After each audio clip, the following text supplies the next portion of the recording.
Yeah, what's going on? This is in reference to, of course, an earlier post that was made. There was a project that I was working on here, like I said, taking a few days to go ahead and complete. But it goes into, the whole movement. This, particular movement here, the boxing source, has started some time ago.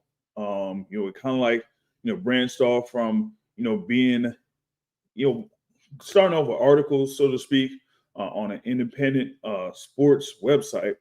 And then, it just branched off from that, and a podcast was started, basically. But it was started as the Boxing Source radio show.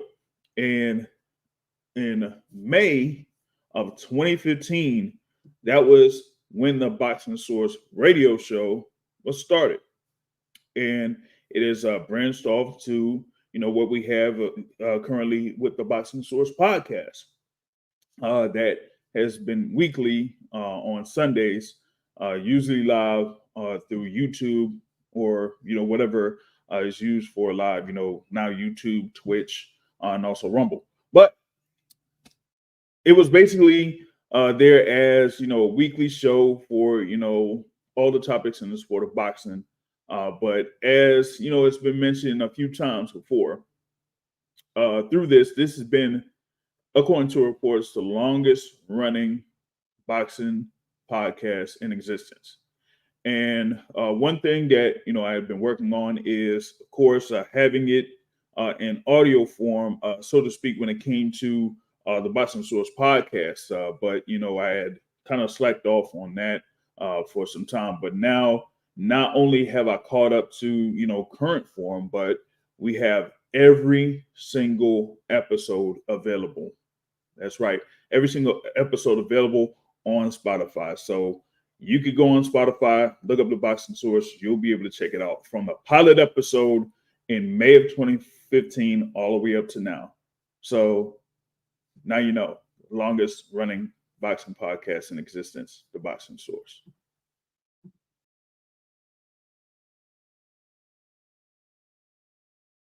All right, we're soon to go live. We got folks here that's about to join in here in a bit.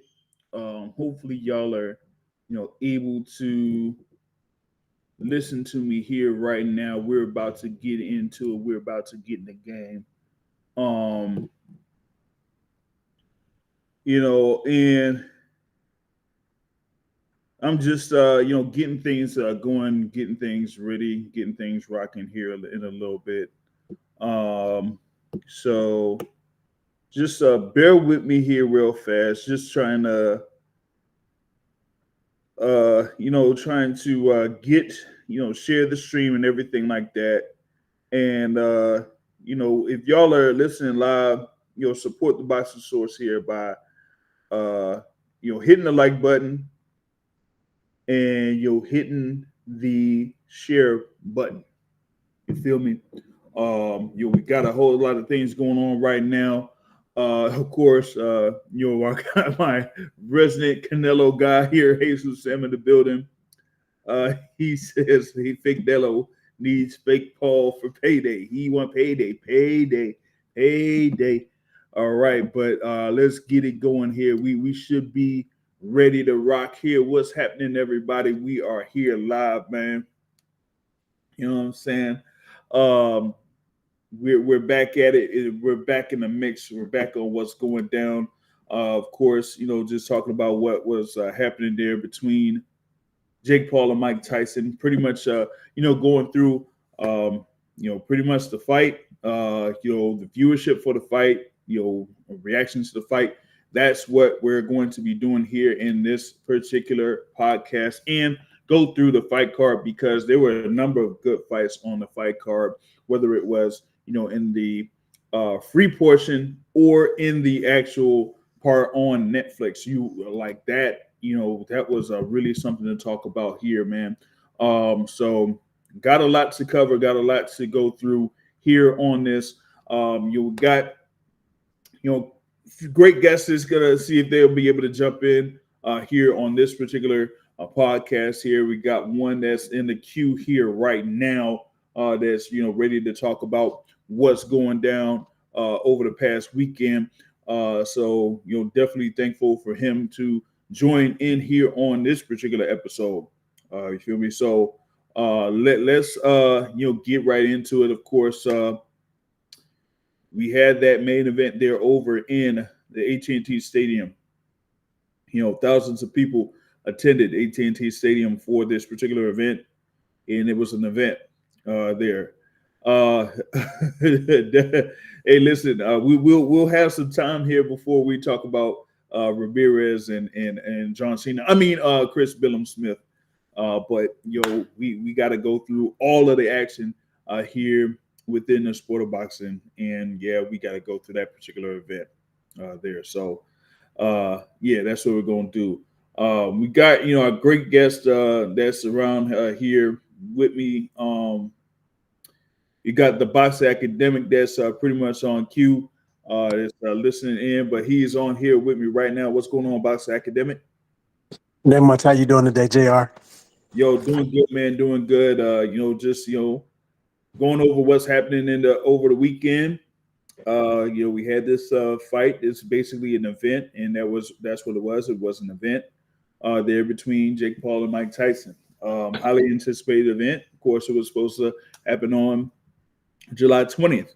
And it didn't necessarily happen due to health issues by Mike Tyson, which we'll get into a little bit later on here, because it looked like it was a lot more than what was being publicly disclosed at the time. You know what I'm saying? So going into the fight, you had Jake Paul, of course. Can I make a comment before you talk about the fight? Yeah, go ahead. So you made a comment about the show starting in 2015, and I just want to attest to everybody that everything he said is true. Being in there with the inception of you bringing on the show and, bringing me and Terrell and Matt and everybody on. So I can attest to everything he said. And, which could very well make it the longest running podcast. It very well could. Yeah, apparently there has been some type of dispute in reference to this being the longest running boxing podcast in existence. But as of this particular point, I have not been shown any proof that is the case. So, at least for right now, this is the longest running boxing podcast in existence. You know what I'm saying? So, and I attest, in 2015, the exact date he said, he's not telling any lies. I was there with him. So we was talking boxing 2015 and been rocking ever since. You my brother, JR. I appreciate everything, man. Yeah, no doubt, man. You've been like I said, one of the ones that's been the OGs that's been riding since then, man. And we're approaching almost like 10 full years of doing this, man. So definitely been one of the great contributors here towards the movement. And as I've been able to share like I said, with media credentials and things like that, I try to get some folks out there to kind of like see how it is, how's it going down. And the boxing academic has been able to do that to a certain extent over in the Atlanta area at one point too. So that's the thing with the Boxing Source. I'm trying to like I said, promote the sport of boxing, and also get folks to kind of like understand the ins and outs and what goes down, whether it's through media, business, or whatever it is with the sport of boxing. You know what I'm saying? But we'll get into this fight card, like I said, over at AT&T Stadium with the main event there, Jake Paul versus Mike Tyson. You had Jake Paul, of course, been building up to this particular point since 2020. Kind of like started off with Jake Paul being on Mike Tyson's fight card when he fought Roy Jones Jr. around the same time in 2020. And when he had that, as they say, the viral knockout of Nate Robinson, that's what built the momentum up for him to kind of like, so to speak, continue a boxing career, right? And so he kind of like used his media presence and popularity and kind of like turned it over to, fighting. So on multiple occasions, he fought, guys that had their pro debuts, so to speak, like and whatever, that, at least had a mixed martial arts background, but nothing in a boxing background there. So, but there's been like a complaint in reference to that, but I'm gonna have a kind of like a take that's outside of the scope there a little bit when it comes to Jake Paul and these fights that he had been having up to this particular point against Mike Tyson. But with this one here, this was an event. This was one of the biggest events out there with one of the more popular people there within social media against one of the most popular figures in the planet, so with them being able to do all of that and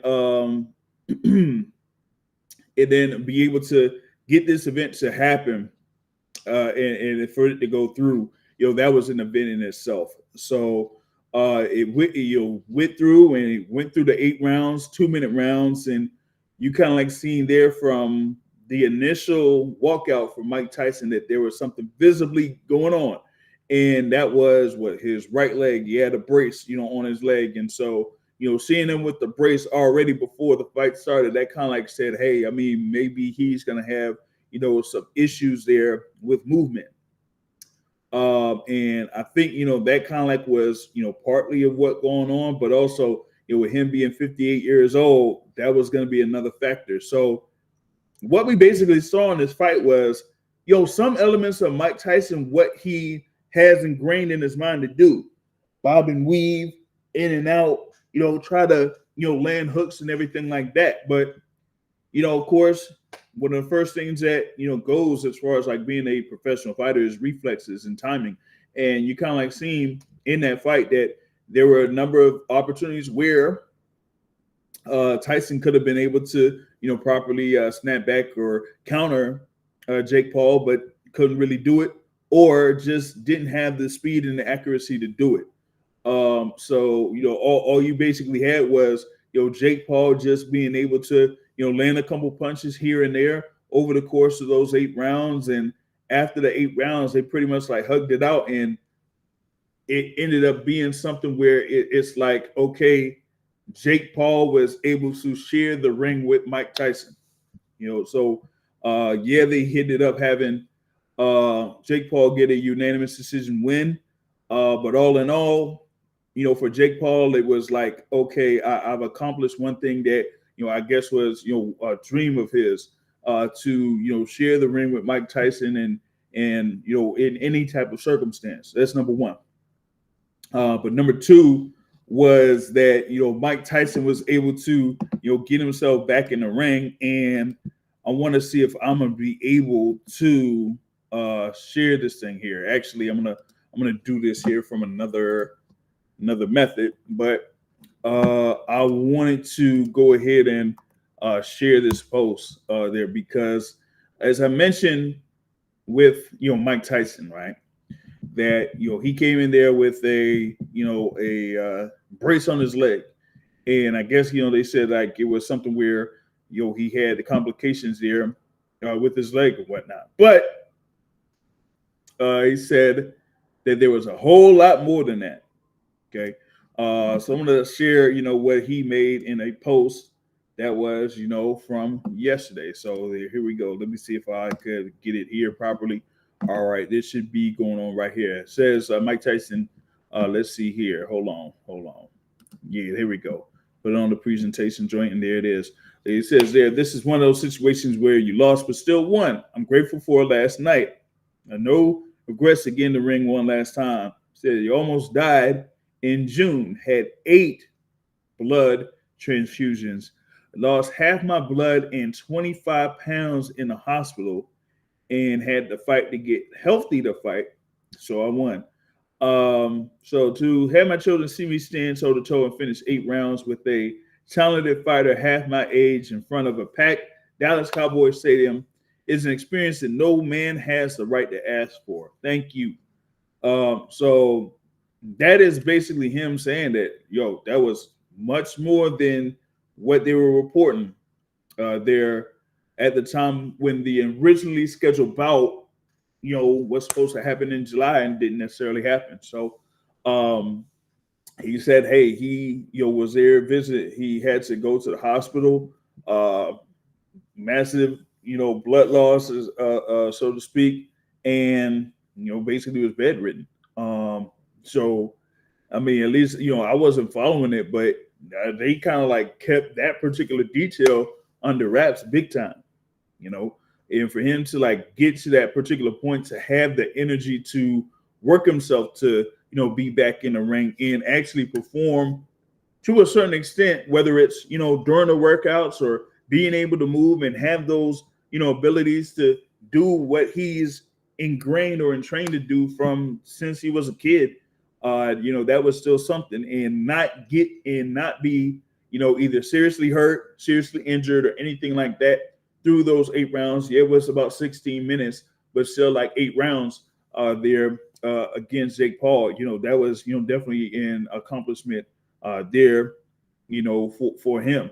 And to, as he mentioned there, to see like, to have his children see him fight. You've seen, one of his children, one of his sons, be one of the main commentators for, this event. So I think, all in all, for him to get through that particular instance, that was just a great achievement for him. And so he's like, you know what? I got through this.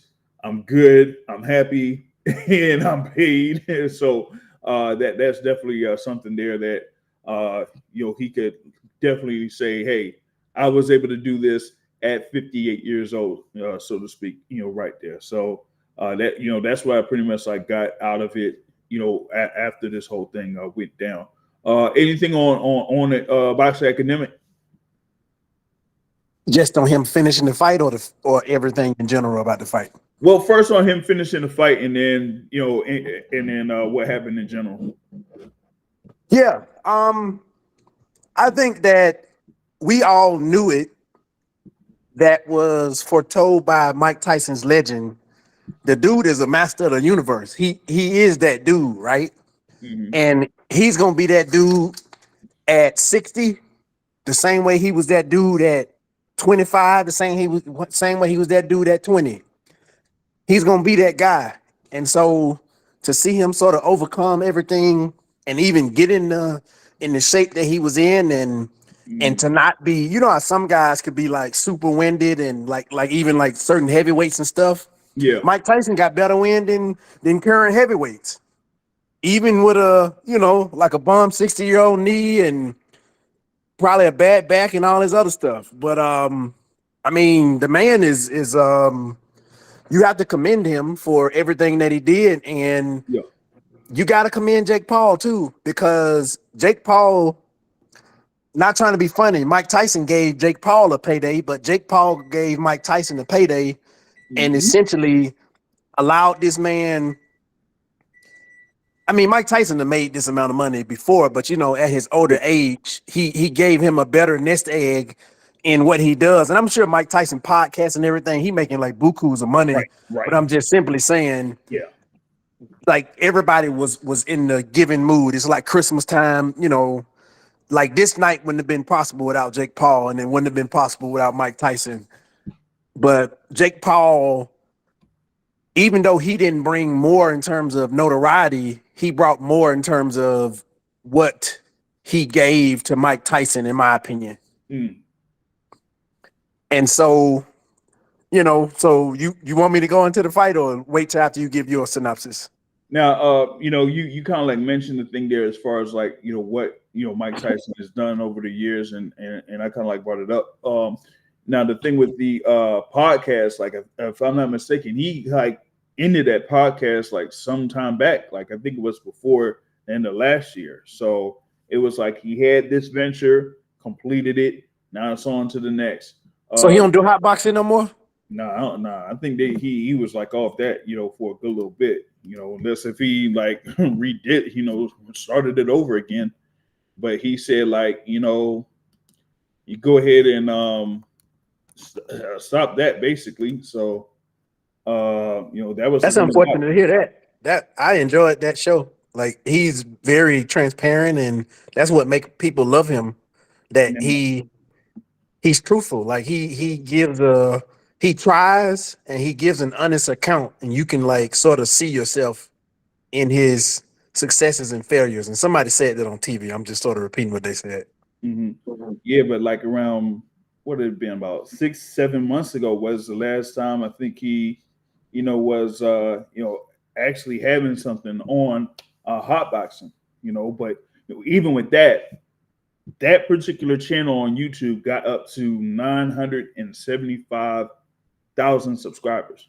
So that kind of like tells you like how much of a following he still has after being 20 years removed since his last professional fight and 4 years removed since that exhibition against Roy Jones Jr. So, I mean, to kind of like have that, still like have that still that level of celebrity still up to this particular point. And as you mentioned, he was able to make that much money fighting Jake Paul, and Jake Paul was able to make that much money fighting Mike Tyson. So it was like a great pairing from a business perspective because like for Jake Paul, who else was he gonna find or be able to fight that would garner that much attention and that much money outside of Mike Tyson? Probably couldn't find anybody like that. And would give him the same way that Floyd Mayweather pulled off a heist on the general public, would give him that same appeal to where most people would be going against him, but in the back of his mind, he knows that it's gonna be an easy fight. Mm-hmm. Mm-hmm. And I'm gonna wait till after you give your synopsis before I give my synopsis. But yeah. No, I mean I kind of like had it to where you seen some elements of Mike, but this is Mike Tyson at 58 years old. After what was like about the third or fourth round, and you see like Mike Tyson walking back to his corner, I said he looked every bit of 58 walking back to that corner, and that's basically what it was. So for him to kind of like do what he would be able to do there at 58, one, and then two, be at the shape that he's in at 58 years old was just something that I think was definitely an accomplishment in itself. There, in reference to Jake Paul, after about a couple of rounds, he kind of like said, what, I'm just gonna be here and keep the distance on Mike Tyson, and kind of like say, hey, what, as long as I do this, I'll still be able to bake in rounds or whatever it is, because he wouldn't necessarily be able to hit me. And that's the main thing that I kind of like said going into the fight, was that I don't want him to hit me first, regardless if it's 14-ounce gloves or not. So that's kind of like how we approached it, So go ahead and give your synopsis of the fight itself. Let's not get it twisted. Jake Paul, as he said in his own words after the press conference, people try to play Jake Paul. Let me say this. Mm-hmm. I got a lot of admiration for Jake Paul because he's done something that a lot of people have not been able to do.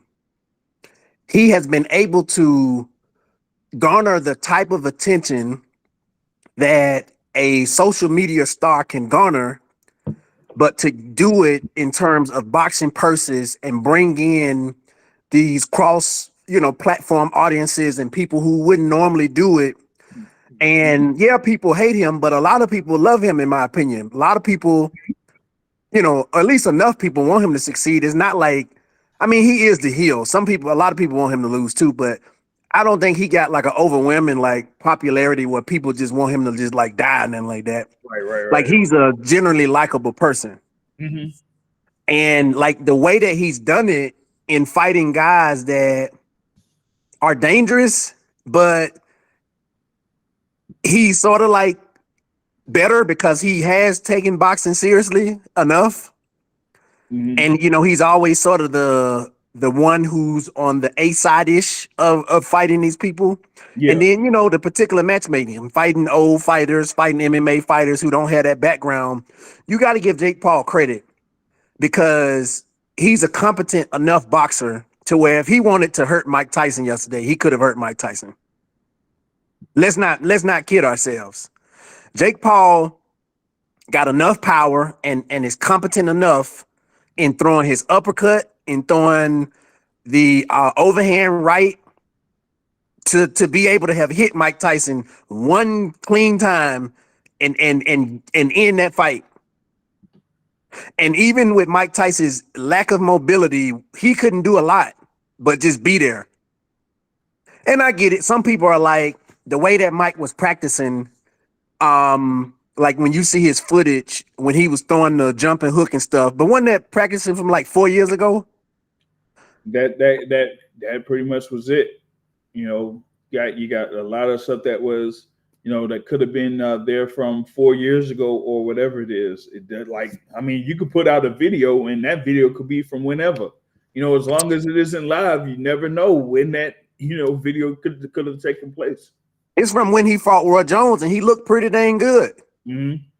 And so everybody had in their mind him fighting Roy Jones, but still he was fighting a 60-year-old man in Roy Jones as well too. And he was just a better 60-year-old man. Jake Paul made a great business decision and said in his mind, whether they said it beforehand or they scripted, whatever you want to say, he made a great business decision to say, it would do me worse if I knocked Mike Tyson out or hurt Mike Tyson or did whatever to Mike Tyson. So the best outcome is for us to go, me win the unanimous decision and to go rounds, because people wouldn't forgive him if he knocked Mike Tyson out. A 60-year-old man. I wouldn't have forgave him. I would have felt some type of way. And so as much of a farce as this fight was, I'm thankful Mike Tyson got to say his speech at the end.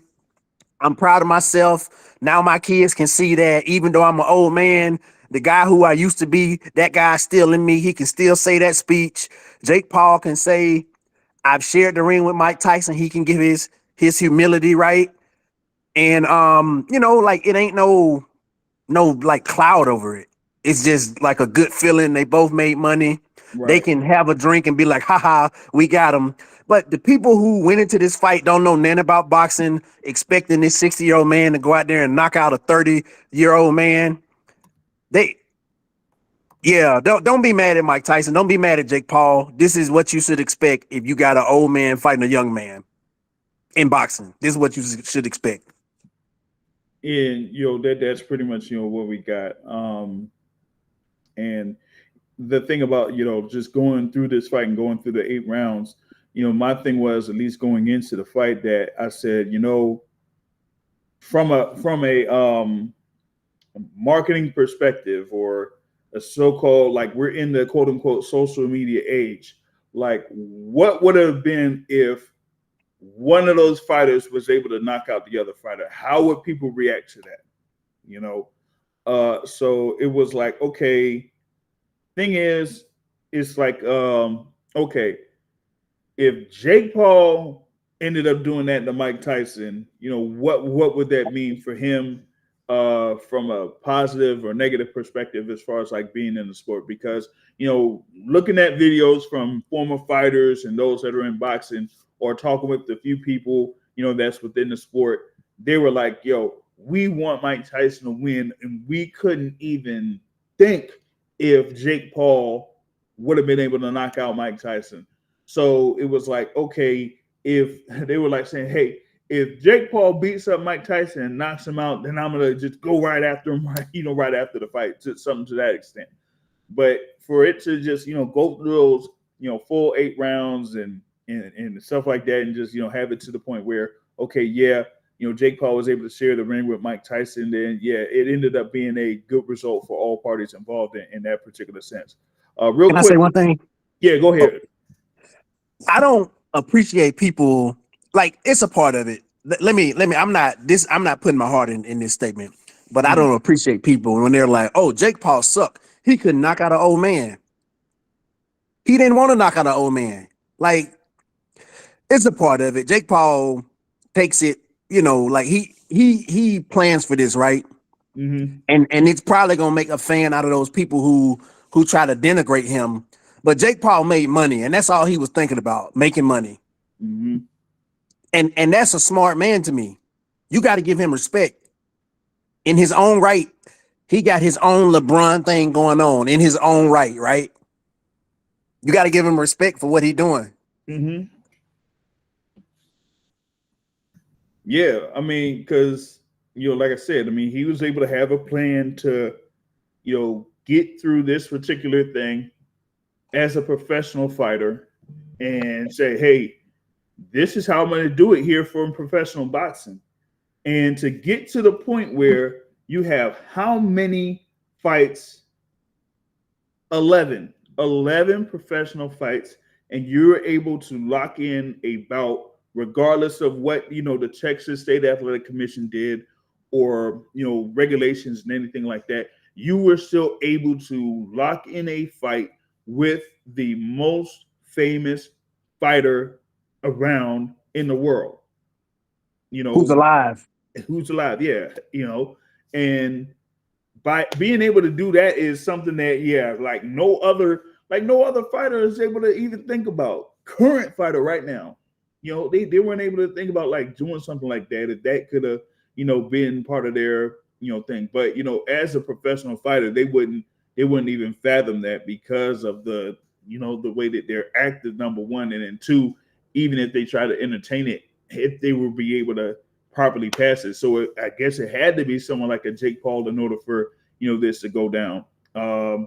Real quick shout out to my guy L Dub Boxing in the building, and Android, it should be Android Uppercut in the joint here. He says he skimmed through Jake Paul's interview that he dropped today. He said he's starting a program for 2,700 boxing gyms in the U.S. for the youth. Good for the sport. So like, how can you hate that? Like, right, exactly. And he's been having that particular, like, thinking about that project for some time now. Also, with him at Most Valuable Promotions alongside Nikisa Vidarian, you've seen what he's been able to do. Have like Most Valuable Prospects, being able to do that, and have signed Shadaza Green, Amanda Serrano, multiple other fighters there. He recently signed Lucas Vadi after his win over H.U.L. Silva. So he has a number of fighters that are particularly active and contenders in their respective weight classes too. So he's really done a great job here within 4 years. It's just been 4 years since that moment there with Nate Robinson, and to get to this particular point this fast is crazy. And and some folks have basically said that he's done a lot more within these 4 years than a number of these other promotional companies have done since their existence, and they've been here a lot longer. But part of it does have him having that factor of having that following before starting boxing, and kind of like using that as a platform to get the sport to be more visible and things like that. So definitely a big ups for him there. What you got there, Boxer Academic? When did his brother fight Mayweather? Oh shoot, that was what, 2021? I thought that was 2021. Over in Miami. So, but I forgot that was like a pro fight though. I don't think that was a pro fight. That wasn't a pro fight either. That was an exhibition. So yeah, but all I'm saying is they using the momentum, and for him to take it to like just the different level. Like, obviously his brother got his own path, wrestling, things like that. Yep. But yeah, for them to like that definitely helped the momentum of both of them. Yeah. That's all I'm saying. But also on this point though, you bring up Floyd Mayweather, right? Floyd Mayweather has his promotional company, right? And he's been able to be out there doing the exhibition fights and that type of thing. But my question is, with Floyd Mayweather doing what he's doing compared to what Jake Paul is doing, who's doing a better job? Y'all ponder that. Jake Paul, hands down. Now, Floyd, the everybody is sort of gotten Floyd overload. We know who Floyd is. We've seen him. He's done it at the top precipice of the boxing mountain. Mm, And it's a just a different feeling. It's a different aura when he fighting small Asian guys that he can mm, literally punch in one round and then mm. they fall down like it's a cartoon or something. Right. And I'm sure, to some extent it was real, but yeah, people gonna have a different feeling about it because they are so used. Like if Andre Ward came back and did that, people would have a different feeling about it. Like there's no way Jake Paul gonna fight Andre Ward. What's in it for him to fight Andre Ward? Right. Right. It's almost like what's in it for him to fight like Canelo Alvarez, but Yeah, what's in it? It's like but all you they know, do is just knock him out, and yeah, he gets some money, but he can get money fighting the next gimmick. right. I was in a boxing conversation earlier today, and someone brought up this idea as far as like a potential matchup for Jake Paul. And when I heard it, I was like, that that could be an interesting fight. But the thing about it is like I'm not sure if they would be able to do it. And for Jake Paul, I would say he would kind of like say, I think he would kind of like stick with what he was doing before, fighting a number of these other MMA guys that's out there. Um, but You didn't say the name though. nah, man. You ain't gonna say it. Okay. I ain't gonna say it. I ain't gonna say it. I ain't gonna say it, man. So for me, I mean, I kind of like heard about like one other potential like actual boxer that could be an opponent for Jake Paul that actually is active in boxing. But outside of that, I feel like this is kind of like where it's his peak as far as like overall interest is concerned. So from this point forward, it's more about like him building up that most valuable promotions banner and that type of thing there too. So so that's what I kind of like say there, with that, right? The only Um, problem is that it seems like he always got to fight to bring people to see the other fighters. that's the thing about it. With the exception of what they had there with Taylor and Serrano, right? Because that particular fight, the original fight, the first fight that happened was at Madison Square Garden. They were able to have a great turnout as far as like attendance for that, and it ended up being one of the better fights of that year. When it happened in April of 2022, and now being able to have it as part of the rematch, that was something else in itself. You know what?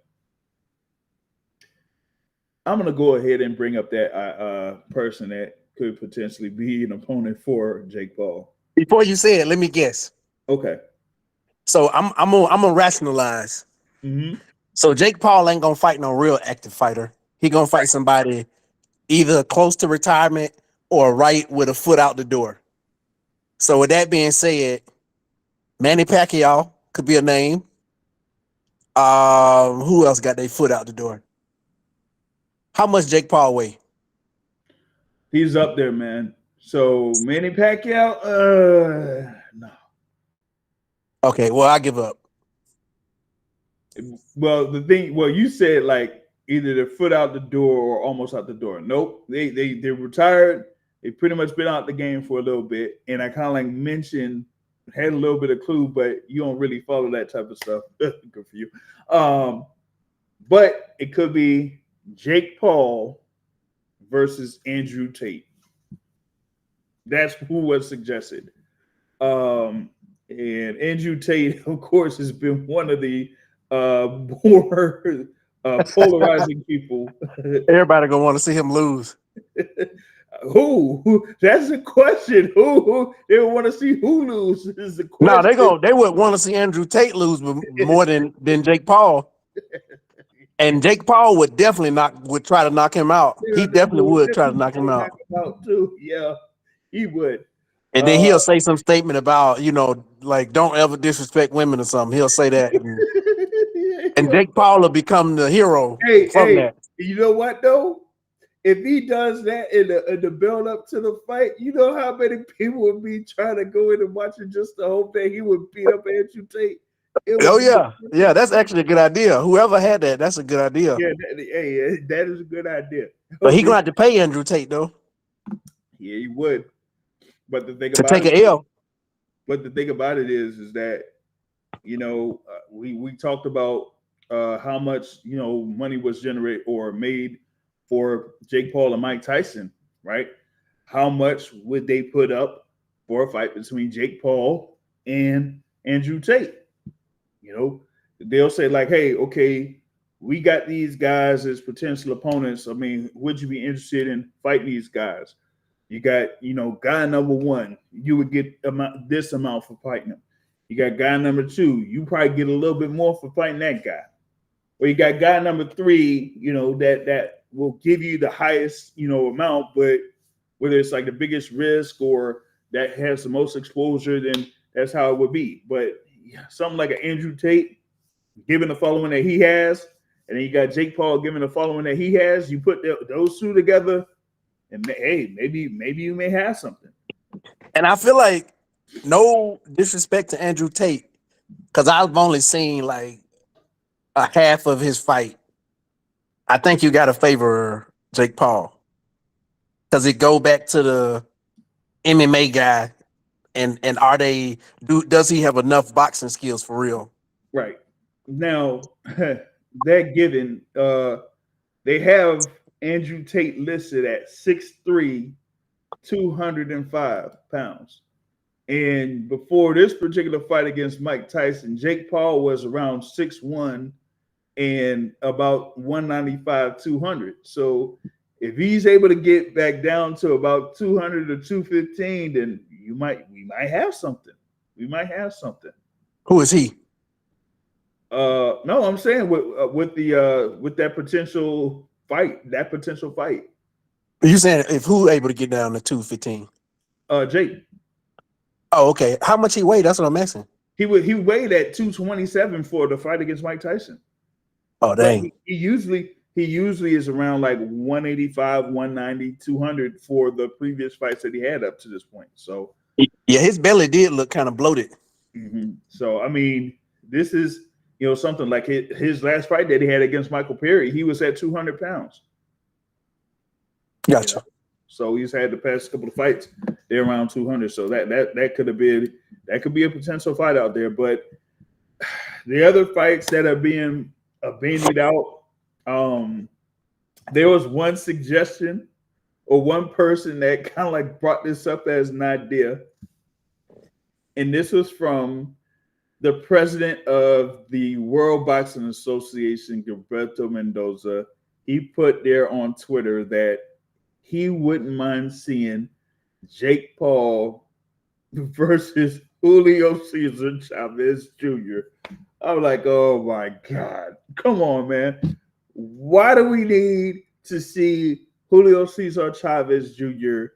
in the ring in that particular capacity? That's probably a method where Chavez Jr. would get the most money that he could possibly get at this particular point. Why would we need him to have that opportunity? I wish, my guy, was on here, man. Maurice Jones of Four Corners Boxing. We had like a little segment some time ago where we were talking about Julio Cesar Chavez Jr. And he said, man, if I had cut down to around Chavez Jr.'s weight class, then I would be able to beat Julio Cesar Chavez Jr., man. So having someone like Jake Paul fighting Julio Cesar Chavez Jr. that's been active, nah, man, I don't even think that I would want to see something like that, man. You know, Would Chavez Jr. take it serious enough to not go in there and get his ass knocked out? Would he take it serious enough? Like, I nope. feel like everybody would be mad at Jake Paul because Chavez would find some way to like mess it up in a sense. Like, you know what I'm saying? Like he wouldn't come out there trying to fight for real. Trying to fight for real or beat, yeah. Like lethargic. It just like get Andrew Tate. At least you know Andrew Tate will fight. You know, at least he'll be in shape. Yeah, but how good? Yeah, but I how don't good of a know. striker he is. That That's what would I be, want to know. you know. But as I've far only as seen a few. He's seen. Go ahead. I'm sorry. yeah, but as far as like him being in shape, yeah, we know that would pretty much happen. He would do that, but as far as like his overall striking skills and being able to punch properly like that, yeah, no, I'm not giving him that much faith in that. He's cerebral. He can talk about boxing, but how can he throw them hands? That's a real good question. Yeah, that's the thing about it. How it's going to be able to throw them hands or whatnot. So that's pretty much like how it breaks down, though. You know what I mean? That's pretty much like how that breaks down. But yeah, real quick though, for those that's currently listening loud on Rumble and YouTube, big ups to y'all for joining in here. And if you can just go ahead and hit the likes button and go ahead and hit the share button as well, man. We appreciate it here on the Boxing Source. Now we gotta get into the undercard there of this particular fight card that's going down. Of course, we had the rematch there between Katie Taylor and Amanda Serrano. Therefore, those undisputed titles at super lightweight. Katie Taylor with just one loss that she was able to avenge there against Chantel Cameron. Amanda Serrano, had that loss to Katie Taylor, back in April of 2022, and then was able to have a few more wins, few more victories up until the point where they had this particular rematch. That includes like wins over Heather Hardy, Danilo Ramos, and Stevie Morgan and Erica Cruz. So she had been, fairly active in 2023. And then up to this point had a fight in 2024 before facing Katie Taylor. And so, everyone that was, looking forward to this particular bout, that was probably one of the better fights of 2022, as I mentioned before, one of the more anticipated bouts in women's boxing. And, once again, they didn't disappoint here in this. And you had like a lot of action in this bout. Punches and bunches, of course, through 10 rounds, 2-minute rounds with the women. And it got to a point there where I would say starting around round 5 that there was a lot of up close action going on. And for Katie Taylor, she was, kind of like getting a little bit aggressive there, on the inside and moving a certain way. And with them being a orthodox fighter versus a southpaw, that you were going to have, times when they would kind of like clash heads and, mash their feet, their lead foot and all that type of stuff. But, after about the 4th and 5th round, you've seen a whole lot of instances where the foreheads kind of like got too close.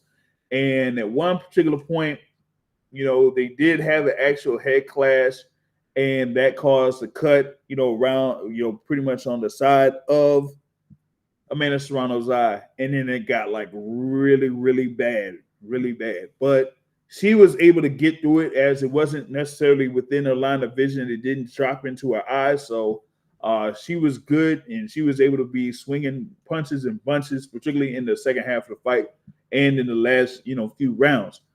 In the 8th round, you had the referee, John Shirley, take a point from Katie Taylor for a head clash there in round 8. And when I saw that live, I was like, whoa, that that was going to be huge. I felt like it was going to be huge and a big factor here in this particular bout. And with it going through those 10 rounds, that definitely had something there. But in that particular fight, you had the scorecards read 95-94. All three judges, 95-94, all for Katie Taylor, for her to retain those super lightweight titles. Shout out to Jay Pylon in the building. Let me see here, man. I'm gonna try to see if I could invite him in. I don't know if he's gonna be able to do it, but I'll see if he'll be able to join in as well on the conversation. But there, it was a unanimous decision. Therefore, Katie Taylor. So, with that being said, we had Katie Taylor with all three scorecards, right? So, with that being said, that meant that she had 6 rounds, Katie Taylor did, on the judges' scorecards. On all three judges' scorecards, she had 6 rounds in comparison to Amanda Serrano's 4 rounds, right? But as I shared on my actual page here, I'm going to see here if I could go ahead and pull this up too. So I'm going to go ahead and share that here real fast. Let me see here how that goes. All right, bet. So there you go with the scorecard. It said after 7 rounds, the judges had Katie Taylor well ahead, and that Serrano needed that 10th round basically to win the fight, so to speak. Although something don't look right in the scorecard for Jeremy Hayes there when he's writing it down, but that's kind of like something different there on that end. But if you go to the 7th round there real quick, you got on one scorecard 68-65 for Katie Taylor. On another one, 68-65 for Katie Taylor. And in one other one here, you got 67-66. So 2 judges had a 3-point lead there for Katie Taylor through 7 rounds. So even with that, right? Amanda Serrano needed pretty much all 3 those last 3 rounds, round 8, 9, and 10, on 2 scorecards in order for it to become even.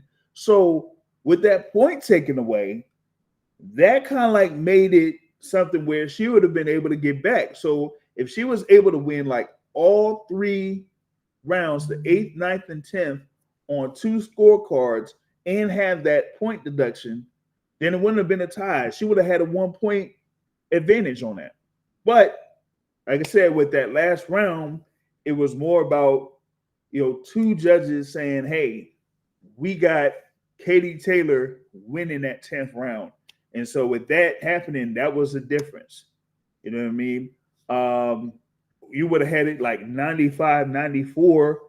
The other way, pretty much, it would have been a split decision, so to speak, there in favor of Amanda Serrano. So that's how close. That is how close that particular fight was there at that particular point. So for me, I feel like it was more about Katie Taylor's activity there, particularly in the first half of the fight. I know that Amanda Serrano was landing some shots, but some of them weren't necessarily having as much significance on there. She did kind of mention something. I'm going to see if I could break that up too. That she talked about as far as the punch that says Boxer Academic loves to bring up at some points. But here, man, I'm yeah, that's the thing about it is hey, sometimes it's a tough break there, but it's kind of how things go sometimes there. But let's see. It says highest paid and most punches landed.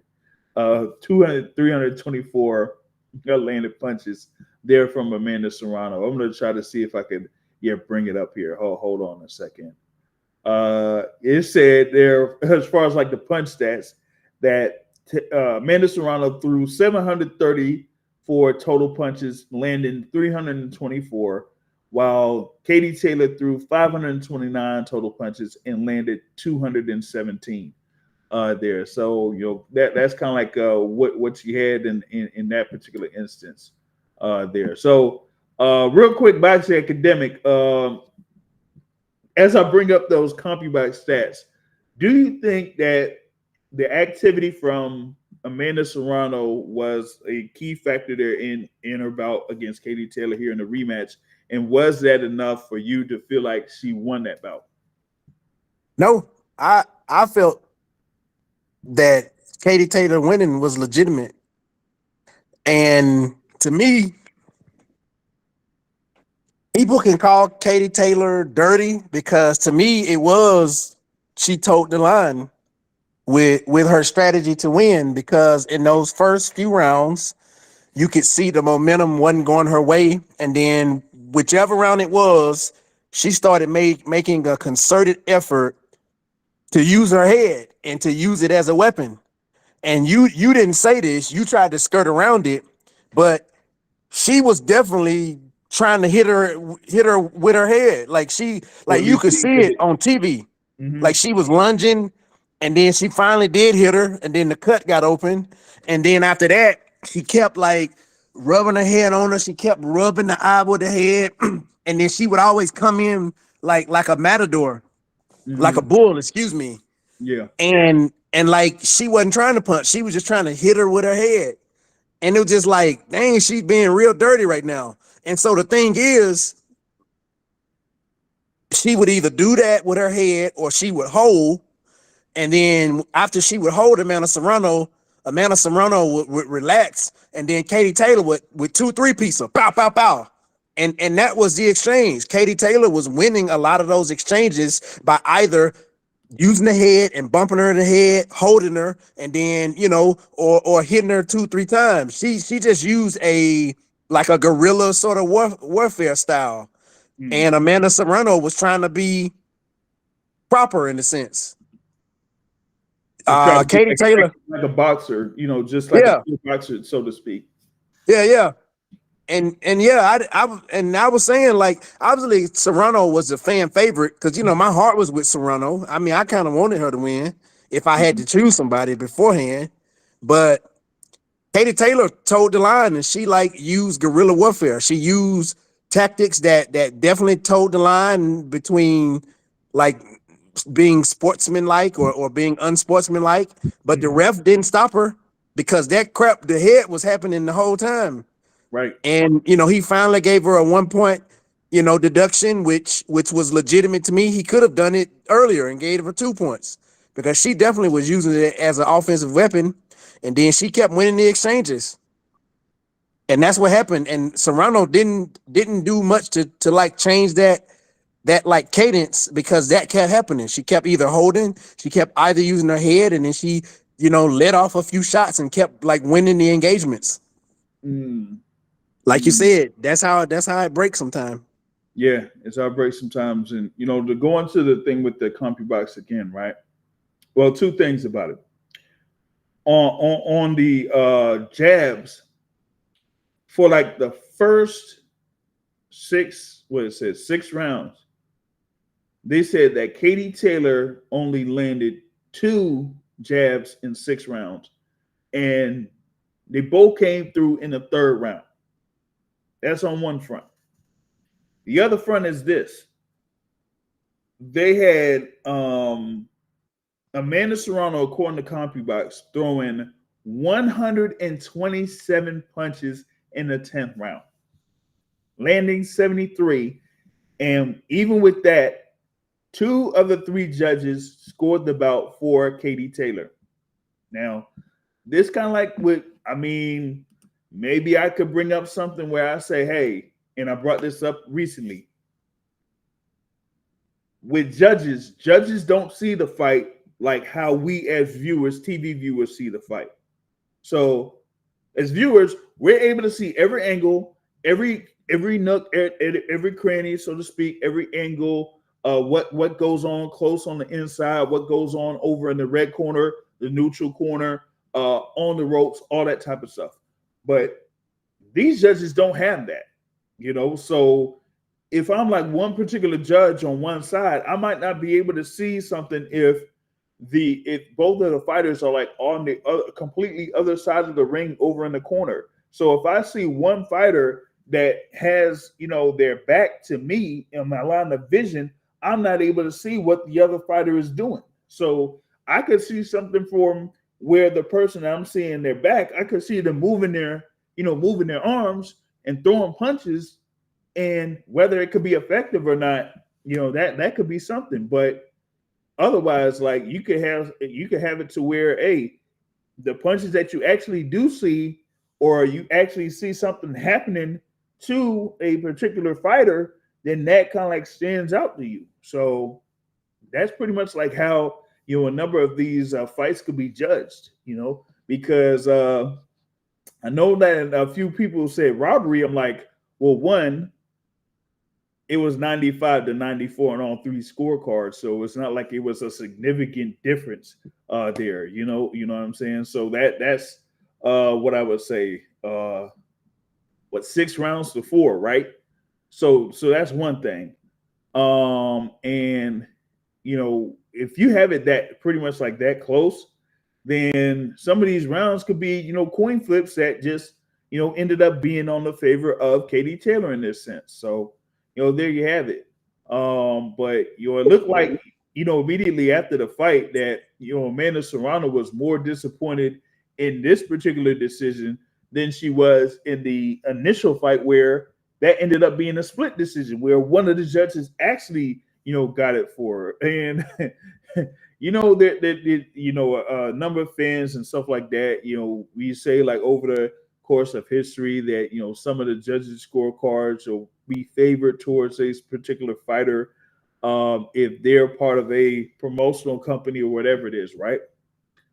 Well, this particular fight card was under Most Valuable Promotions, and Amanda Serrano is a MVP fighter and still couldn't get the decision. So there's that. You got something there about Academic? Well, I watched the fight on TV, and I couldn't say I didn't score the fight. Let me say that, but I couldn't say my feeling after the fight and just like looking at the rounds. I couldn't definitively say like Amanda Serrano was winning rounds, because I'm like, Katie surely is threading the line and holding and two-piecing her. Like, she used a strategy. It was like a prevent defense in a sense, where she would hold her and then get off shots, and she landed the most effective shots most of the time, especially in the second half of the fight. She did it more. And I don't recall in the last round thinking like, oh, Serrano won that. I just didn't have an overwhelming feeling of that as well, because Serrano, she wasn't separating herself. She didn't separate herself. I mean, I could go back and watch it. I probably won't, but but yeah, I mean, I think this was just Katie having it was kind of messed up the way she did it, because it was kind of cheap, but it won her the fight. She used sort of like a semi, I don't want to say it's dirty because I can't say intent, right? I can't say her intent, but on TV, it did look kind of like she was being intentional about it. And then she used it to get offense off. Yeah. So, I mean, on that sense, it's basically up to, the ref, and in this case, who is John Shirley, to properly, or I guess as some would say, properly admonish Katie Taylor for doing what she was doing in the ring. But if you don't do it by a particular time, then she's going to continue to do it until either like maybe there's a real complaint about it there, or it actually ends up that it takes until round 8 for the referee to take a point away from Katie Taylor. And, like I was saying before, at that time, that was like huge as far as like what could have potentially happened if it was going to the scorecards, which it did. And you've seen how close the scores were. But certain boxers, so let's say you leave it in the referee's hands and the referee did something eventually, but to some extent, part of that is also on the boxer. Like Serrano just kind of accepted it. If that was Andre Ward in there, Andre Ward would have hit you with a crotch shot. Like you gotta make a person Yeah. You got to make them stop being dirty. stop doing it. Yeah. Yeah. Like she just accepted it in a sense. She just went along with it. Mm-hmm. I get she want to be like high class and stuff like this, but I don't feel like she did enough to like stop it. Like she just kind of was like, and did she really like argue about it? Like, yeah, her facial expressions changed a little bit, but she wasn't like very expressive. She didn't really open her mouth and be like, "Come on, ref." Mm-mm. She didn't hit her like just to show her like, if you do that again, I'm gonna hit you like this. Right. Like keep it clean, or I'm gonna go dirtier than you. Yeah. You know, That's something you gotta learn though, right? well, it's something you got to learn. But I mean, you know, being in the game as long as Amanda Serrano has been, that's got to be something that you got to have there in your back pocket. Like I'll go over like a couple of examples there as far as like, you know, being dirty and how to respond being dirty, right? Like you had Keyshawn Davis, and of course he had fought over in Norfolk, you know, previous weekend. But in his fight before, he fought Miguel Madueno, and Miguel Madueno, after a few rounds, he started to hold, he started to wrestle around, he started to, you know, get dirty with Keyshawn Davis. But what did Keyshawn Davis do? He held, he threw him around, he slammed him. He was like, listen, if you gonna get dirty, I'm gonna get dirty too. So if the ref ain't gonna do nothing about it, I'm gonna do something about it, right? So that's one way, you know, that a fighter would deal with it. Another one was back in like years ago, Vasily Lomachenko versus Guillermo Reginal.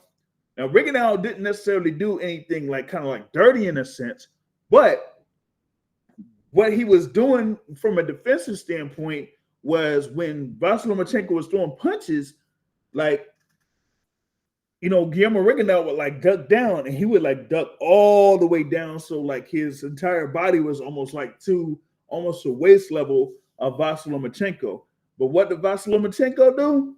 Complain to the ref. Kept complaining to the ref and complaining to the ref. And so once that happened, the ref admonished Guillermo Reginal. If I'm not mistaken, he took a point away from Guillermo Reginal, and it just prevented Reginal from doing that type of stuff. And then after that, you seen Vasily Lomachenko being able to utilize his offense and then eventually stop Guillermo Reginal. So there's different ways that you could, you know, react to someone being dirty with you. You got to just be able to respond and say, hey, you know what? I'm going to have it to the point where you stop doing that and you're going to have to fight the way that I want to have the fight to be. But if you're going to allow them to keep being dirty, that's what's going to end up continuing to happen. You feel me?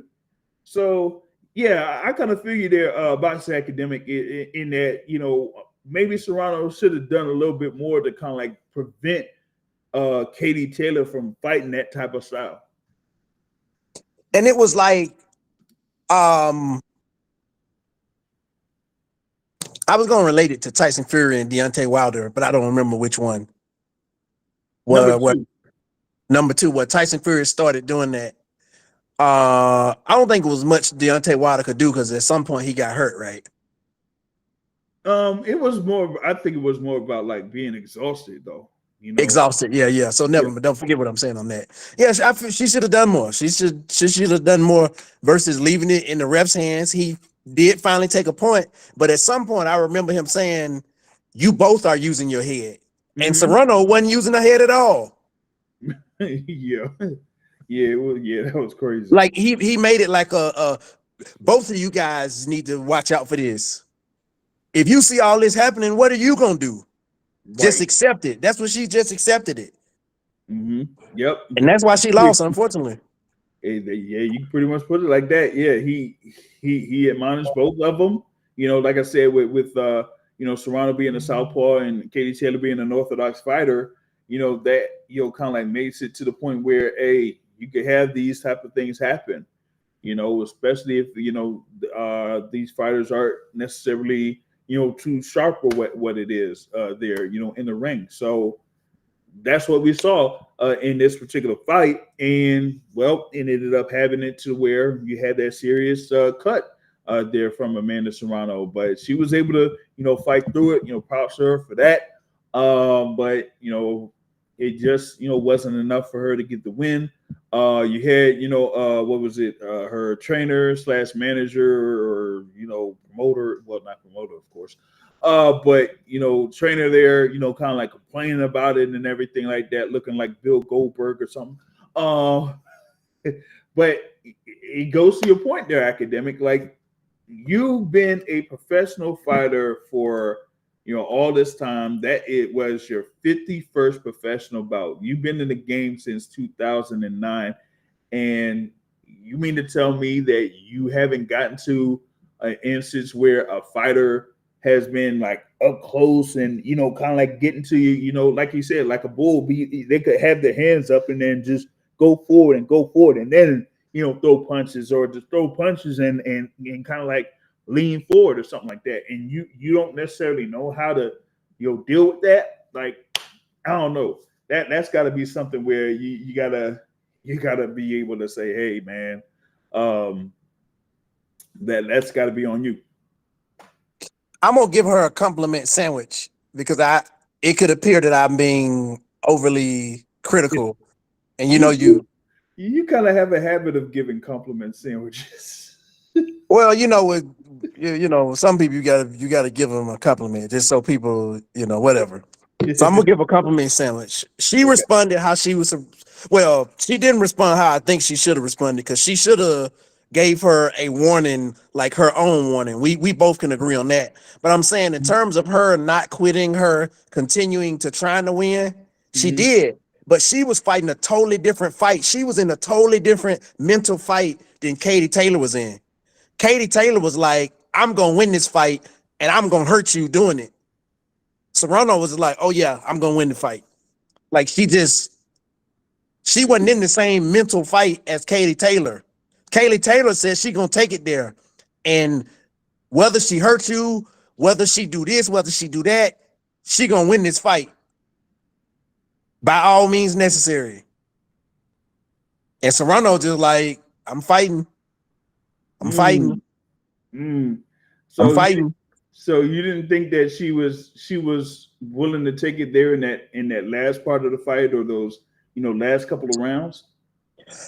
I'm not saying, in her own way, she was trying to win the fight. She was trying to win the boxing match, but Katie Taylor was winning the fight.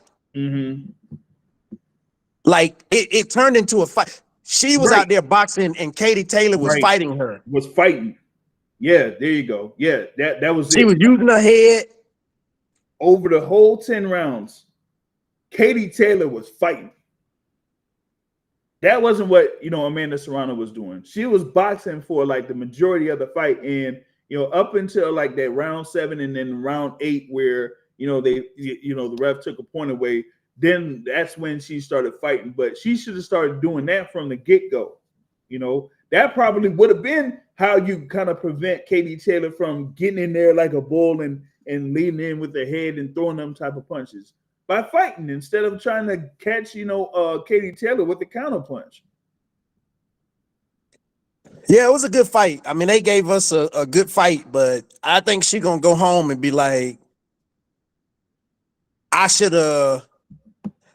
I can't say she gonna say I should have gave more, but it was a totally different mental thought process. She was boxing and Katie Taylor was fighting, and Katie Taylor did enough and won the fight. And she was landing like clean punches after she was being, I'm trying not to say she was being dirty, but what's a word that's below dirty, but it was being dirty. She was being dirty, but she was like right at the line of being dirty, because she would hold her, and then right after she hold her, the ref would come close and then she would hit her like 2-3 times. So you're saying that she was a habitual line stepper? She was a habitual line stepper. She was like, I'm gonna win this fight, and what's her name was just boxing, just boxing. Let me see here if I'm gonna try something else here too, man. I'll share this thing here with Amanda Serrano, what she one of the things that she was saying there. Let's see if I got it right here. All right, bet. All right, it says congratulations to Katie Taylor and her decision win. Tempers are flared when you're in the heat of battle and you say things you shouldn't say. Hey, I was going live, so I didn't necessarily hear what she was saying, and also with Bill Goldberg. I mean, oh wait, I forgot who that gum trainer is. It said, I'm not one to ever disrespect an opponent, and these were never my intentions to Katie Taylor. She and I are cool outside the ring and the best dance partners in the ring. In no way should I ever have said that she did it purposely as far as like the head class and all that type of stuff. It's her style that makes for them or that works for them, right? I'm not perfect, and though I try my hardest to be the nicest person I can be, I'm human, and being emotionally hurt can sometimes misguide you in what you say. It says I'm a bit bruised but in cut, but still blessed. Both came out with a health intact, and whenever our teams can agree on a trilogy, I'll be ready. So looks like they're looking to see if they can do part 3. Ooh. Can I say what she said at the end of the fight? Yeah, go ahead. Essentially, she said her and her coach was like she was being dirty, and like that's messed up for her being dirty. And she apologizing to just to appeal to the public face, but she said what she wanted to say, which was her first mind. You was being dirty, which she was, and she beat you in a fight, and you was boxing, and now you trying to like save face and be, humble and show humility. I get it, but she was being a habitual line stepper.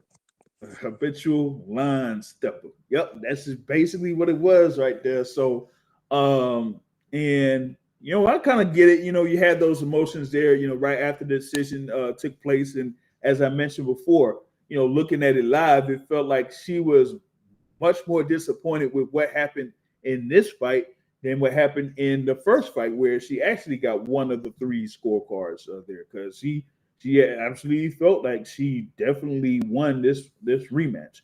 But on that last part there, in reference to having one more fight, I'm like, hey, when you get paid about $6 million for the rematch, yeah, of course you will want to go in for a trilogy. You ain't getting anything like that, fighting anybody else, but going into that particular instance, right? Yeah, you have the overall event. It's Jake Paul versus Mike Tyson, but that has the trickle-down effect there for these other fighters. And one of the things that I had reported before this fight took place was what Amanda Serrano was getting for this fight against Katie Taylor, which was $6 million. Katie Taylor, according to reports, was getting around that same amount, $6 million. So a total purse of $12 million for a rematch. Yeah, it's women's boxing. They had that great fight of the year. Whether some folks may have said it was a fight of the year there in 2022 or not, but they had that great fight in 2022 that was very successful as a main event. So now them being part of this as a co-feature that generated crazy amount of money, and the reports there from Netflix saying that 50 million people watched that rematch that took place between Katie Taylor and Amanda Serrano. So they're gonna see here if they're like, let's look at how people were, responding. They're looking at the numbers. They're looking at what was trending, on Twitter, what people were saying on, the Facebooks or the Instagrams and all that type of stuff, the TikTok and all that, and saying, hey, if we say that we're going to have one more fight between these 2 fighters, how many people are going to be interested in it? So I say, hey, if that being the most money that they'll be able to generate against an opponent, why not do it one more time? We just got to see like how long it'll take for Amanda Serrano to properly recover from that cut, and then see if they'll be able to revisit it and revisit it next. So Jake Paul versus who we said? Andrew Tate. Jake Paul versus Andrew Tate, and Serrano versus Taylor. Taylor 3. The thing is, the reason why Amanda Serrano probably responded so viscerally is because she felt like she should have gave more. and not more in terms of effort, more in terms of the strategy. Like when you fight, you leave a little bit more in the ring. She feel like it's a certain like feeling in your stomach that you get when somebody beats you in a fight and you just boxing and you like I should have like not more effort per se, but you just feel like I should have gave a little bit more. Mm-hmm. That's what she feel. If I had to guess. Yeah, I mean, probably could have been something like that. I try to see if there's a little bit more. Yeah, she's like retweeting those that kind of like said that Serrano won the fight, but also given to the overall effect of this event, right? Um, like I was hearing reactions from people about this particular fight that I haven't seen them say anything about any type of fight in any point, you know. So if you're having people that don't, like I said, it's mainly about people that don't really watch boxing regularly like that. If you're able to get them to watch what you're doing, then you got something. You feel me? So like that 50 million people, yeah, I believe it because I've seen like reactions to this particular fight from folks that I hadn't seen say anything about boxing any fight at any point over like the past 5, 6, 7+ years.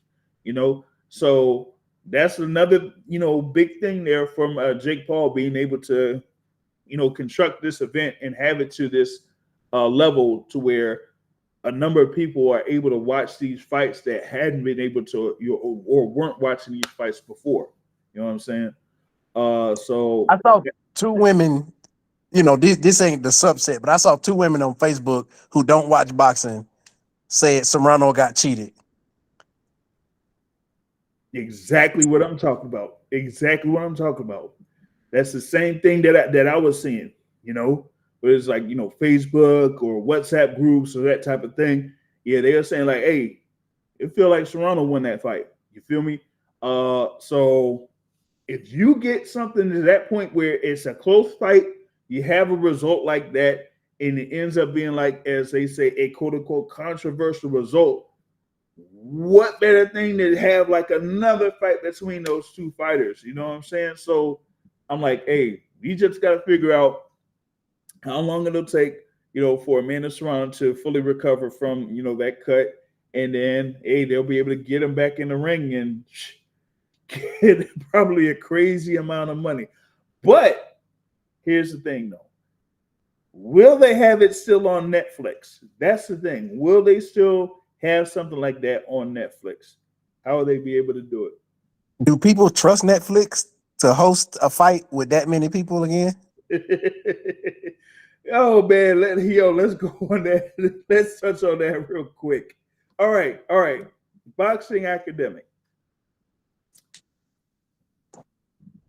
First, how long were you watching that particular event that was on Netflix there for Jake Paul versus Mike Tyson as far as like the main card? And how many times did Netflix freeze on you where you had to be able to go out and then go back in order to watch the stream? So it froze a few times, but more so like the majority of the time it was like 56K internet. And it was just very poor quality. My homeboy who I was watching the fight over his house, he got a 4K TV. Mm-hmm.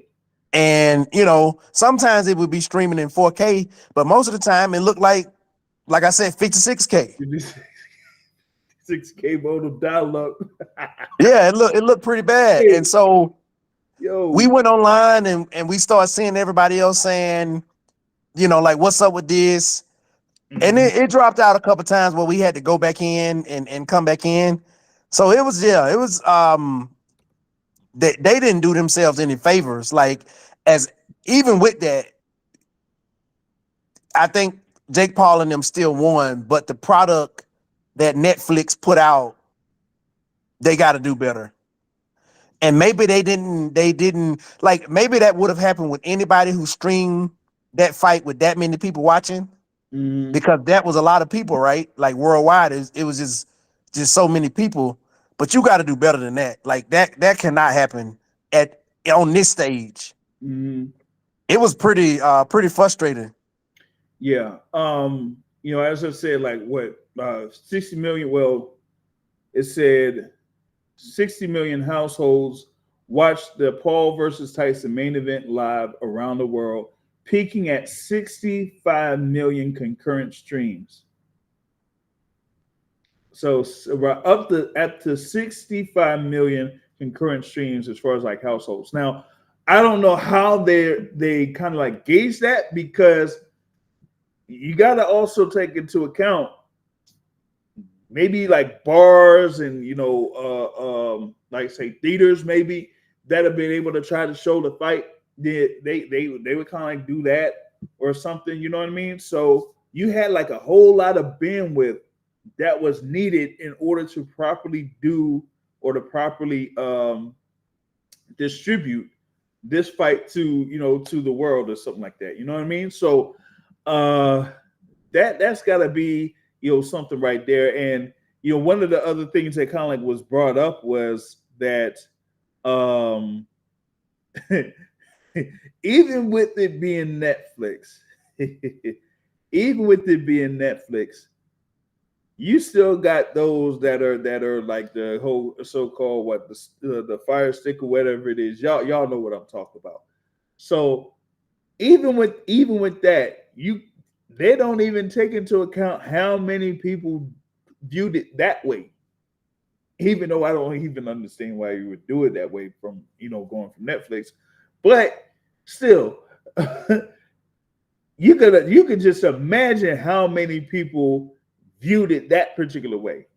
On top Quite of a few. Quite a yeah, few. exactly. You know what I'm saying? So you could imagine how many people try to properly view this particular stream. Now, for me, like I said, I was there from beginning to end, and it pretty much got sketchy there once that Taylor versus Serrano fight started.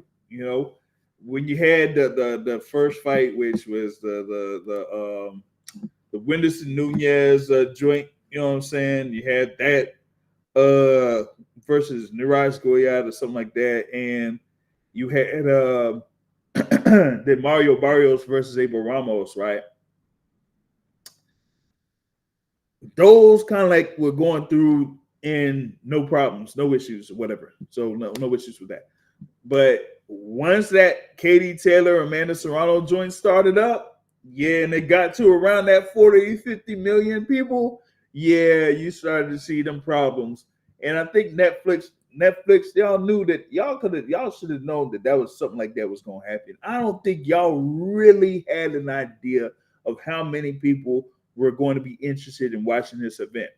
And they really didn't have much time to kind of like think about it, because one other thing that I brought up, in other discussions was you had the whole thing that was on YouTube leading into the actual Netflix, right?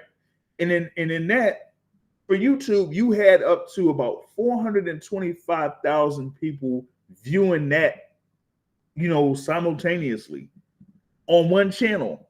And then another channel, you had about 285,000, So that ended up having about 4.7 million or 3.5 million views on two separate channels for the same thing happening. So they could have, they couldn't be able to look at that and say, hey, we got this much interest just on that undercard that isn't on Netflix. Imagine how many people were going to actually view this event on live. So I don't know, man. If they have something of this magnitude once again, will they be prepared for it? I don't know. I don't know. But that's the thing about it, man. Um, so that's kind of like how that goes as far as like the actual main event that we talked about, and then the co-feature out there between Katie Taylor and Amanda Serrano. Now, real quick, wanted to talk about that WBC title bout that happened between Mario Barrios and Abel Ramos.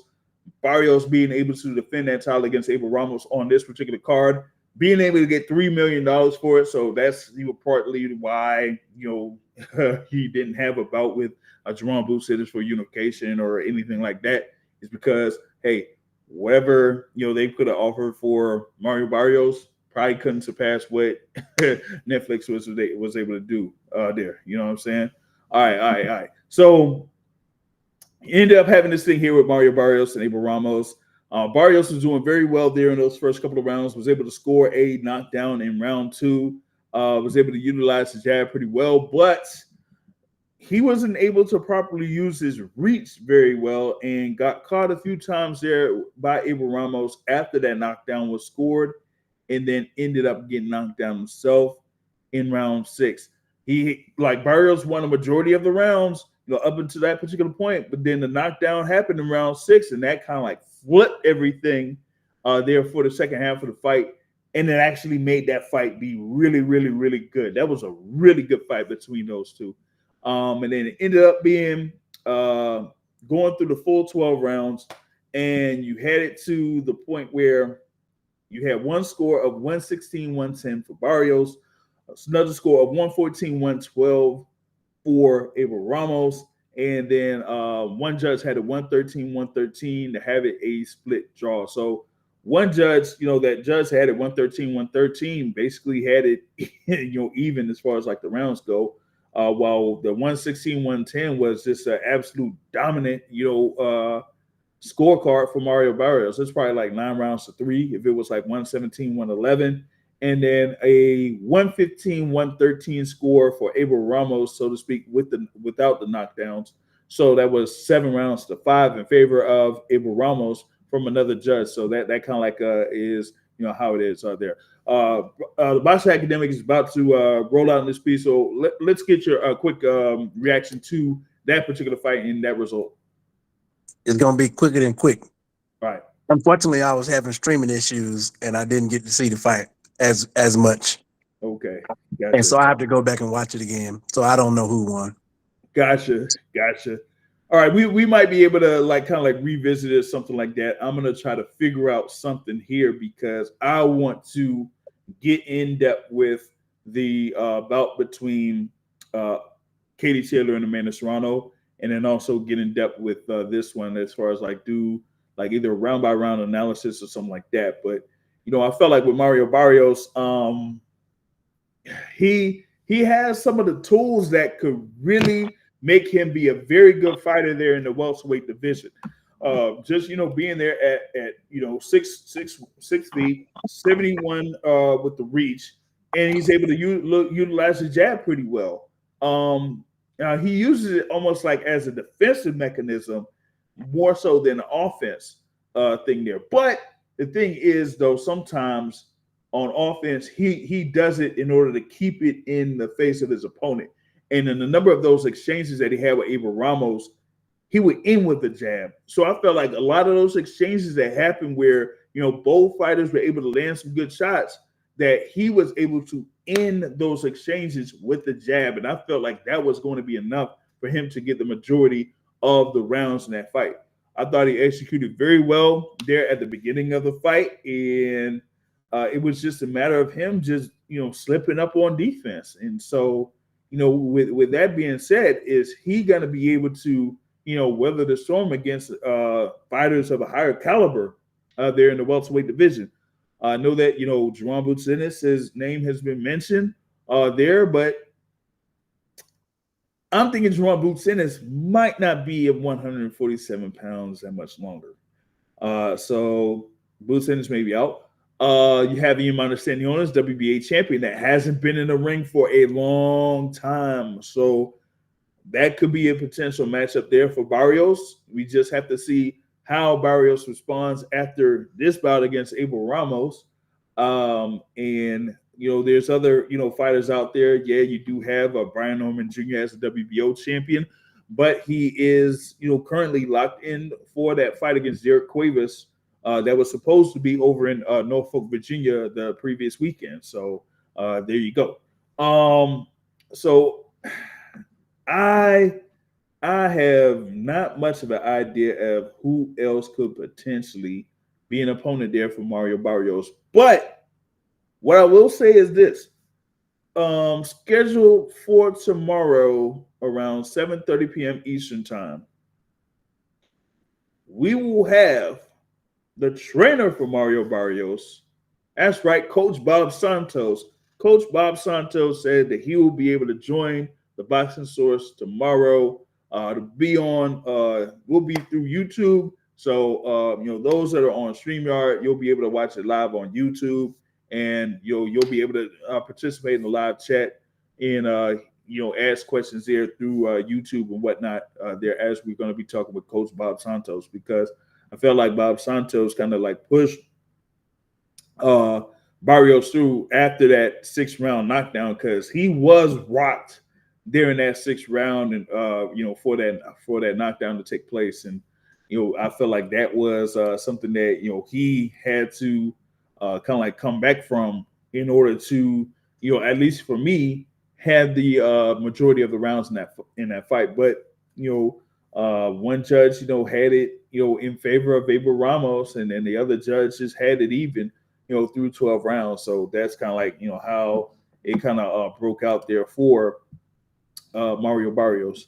There, he keeps that WBC welterweight championship. That was his first offense of the WBC welterweight championship, as you did have Terrence Crawford, the former undisputed champion at 147 pounds, move up to 154, win a belt and an interim belt at 154. So that WBC belt had ended up being vacated, right? So you do have that, right?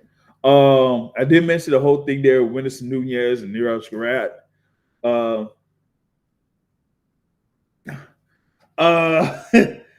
You had also Bruce Carrington versus Dana Coolwell. Bruce Carrington with a decision win on that. Looked like Dana Coolwell was able to make 125 pounds, but he looked much bigger than that. He almost looked like he was at 131, 132 plus there for that fight.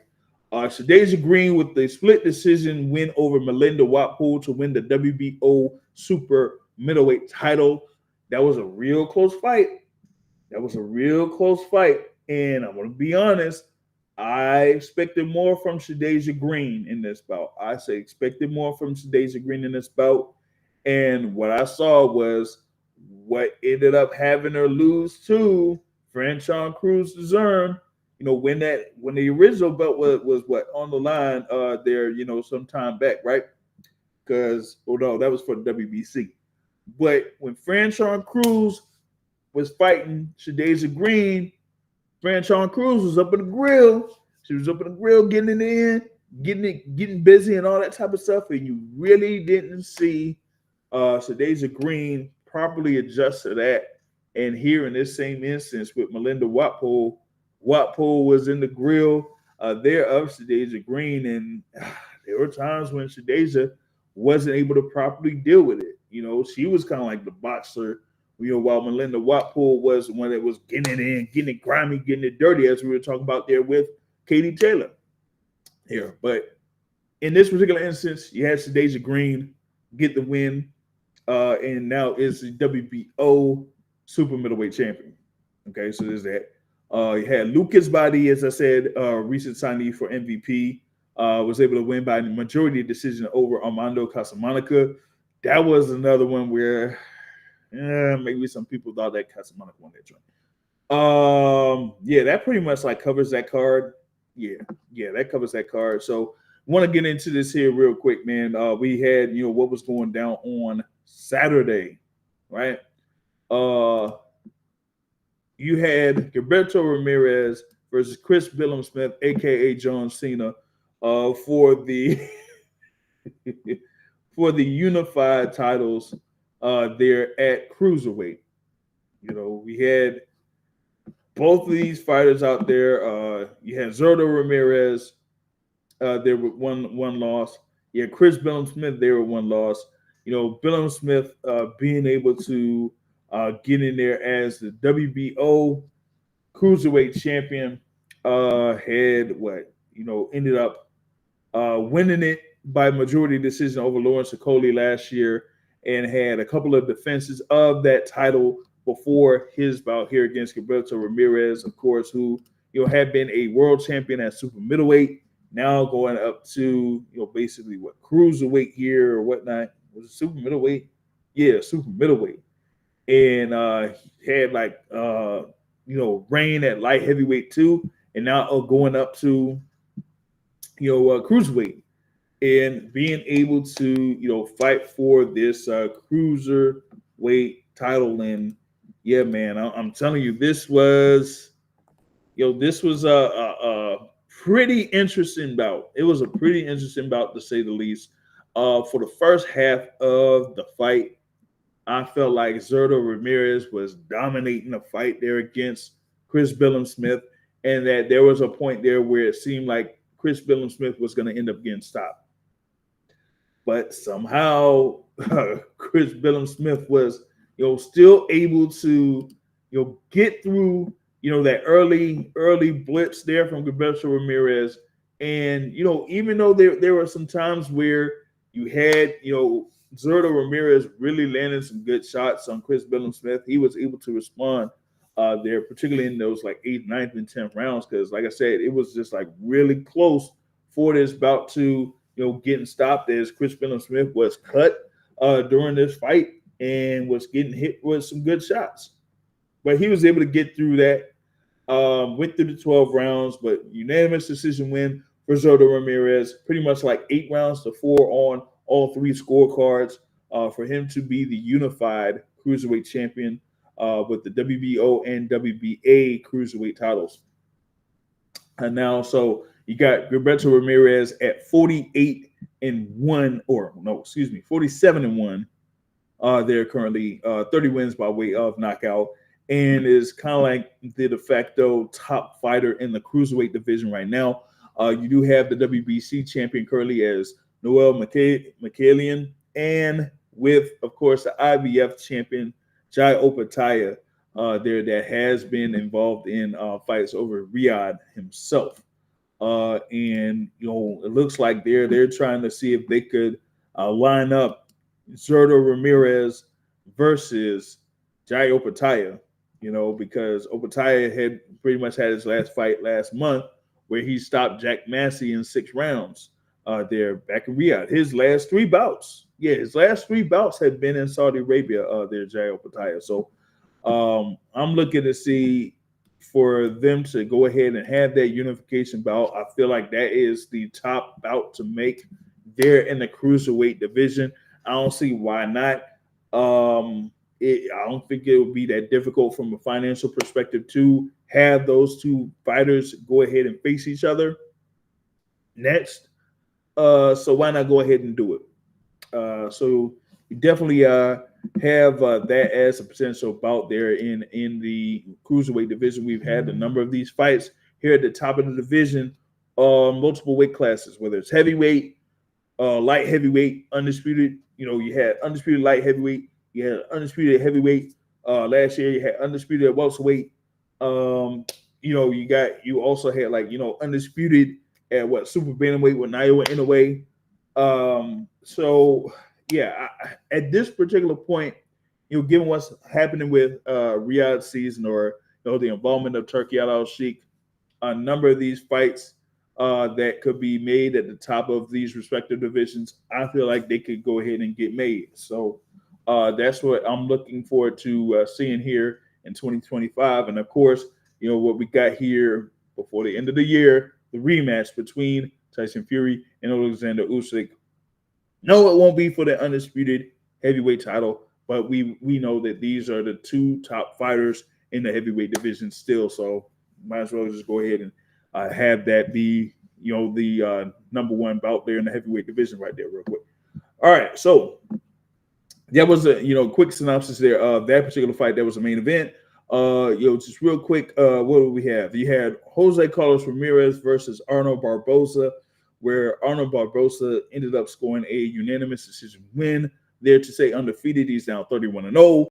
Jose Carlos Ramirez, of course, a former unified world champion there at the super lightweight division. He's kind of like now at that point where You have him that used to be around the top of the super lightweight division. You have Regis Prograis that was part of the top of the super lightweight division. You had, Josh Taylor, who ended up being the undisputed champion, while those other two were out there with him defeating Jose Carlos Ramirez to become undisputed champion at super lightweight. And all of them had pretty much lost at least one time this year.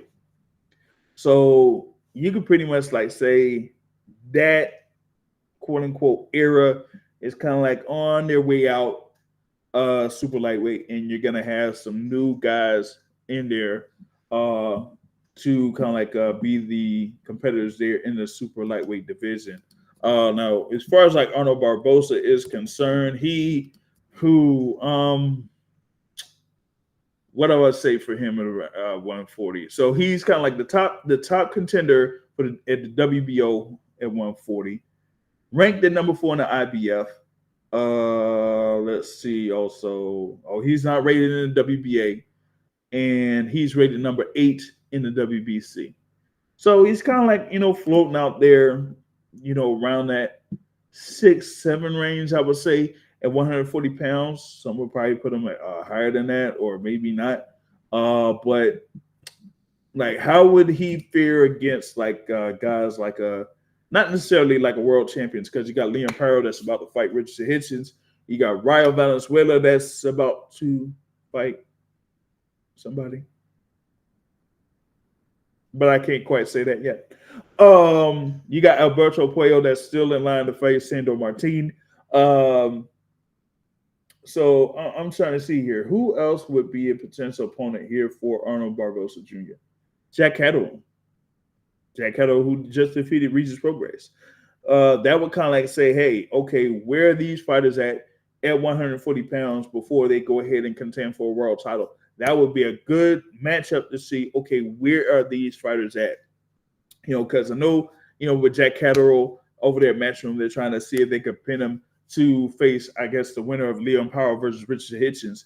But if they can't really lock that in, why not have something like a cross promotional with Arnold Barboza Jr. and Jack Catterall to see, okay, this is the guy that you could say is ready to fight for a world title. So I wouldn't mind that fight. I wouldn't mind that fight for either one of those guys, so that we see where they're at. They're in the super lightweight division.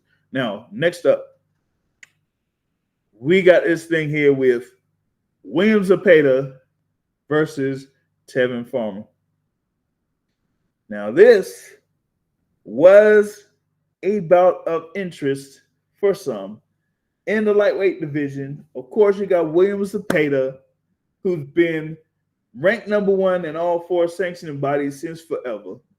And you got Tevin Farmer, of course, former, world champion there, former world champion in the super featherweight division.